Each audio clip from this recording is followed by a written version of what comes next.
তোমার যে চিকিৎসাটা করলাম, একটু সোজা দাঁড়াও, সুন্দর হয়ে দাঁড়াও, পোলাবান মানুষ, তাদেরকে তুমি বিরক্ত? না। বিরক্ত না। এই ছেলেটার মূলত সমস্যা ছিল, আমি একটু বলি, আমি মিছা কথা করলে আপনারা ধরবেন আমারে। এই ছেলেটার সমস্যা ছিল, একটা বেশি ছিল বড়, একটা বেশি ছিল ছোট, মানে এক সেরা হানিয়া করণ। আরেকটা হালকা সমস্যা ছিল, অল্প বয়স তো, পেনিসটা দুর্বল ছিল, বাঁকা।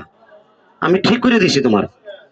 তাতে কি তুমি বিরক্ত হয়েছো আমার প্রতি? জি না। হ্যাঁ? জি না। জি না। একটু কাছে আসো, তুমি একটু কাছে আসো, তুমি একটু কাছে আসো। এই যে তোমার ছবিটা আমি মোবাইলে উড়াইলাম, তোমার পারমিশন নিয়ে উঠাইছি, কথা সত্য? জি। হ্যাঁ? জি। ভালো হয়েছ? হ্যাঁ। এটা আমি নেটে ছাড়বো, ফেসবুকে ছাড়বো, তোমার আপত্তি আছে?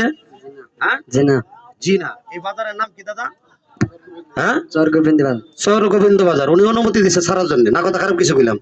আর এরকম রোগী যদি থাকে আমার কাছে নিয়ে যাবেন, যার সেক্স নষ্ট হয়ে গেছে, লিঙ্গ দুর্বল হয়ে গেছে, একবারে বাতিল, মানে বিয়ে করতে ভয় পাইতেছেন, ভয় পাওয়ার কিছু নেই, আমার কাছে নিয়ে যাবেন।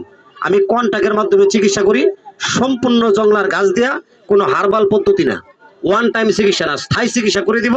যদি আপনাদের এলাকাতে এরকম রোগী থাকে এই মাদারগঞ্জের ভিতরে, তাহলে আমার নাম্বারটা রেখে দিচ্ছেন, মোটামুটি সবাই তো নাম্বার নিছেন। যদি একবারে বাতিল রোগী, সেক্স নাই বলতে নাই, আমার কাছে পাঠাই দিবেন, আমি চুক্তির মাধ্যমে চিকিৎসা করি।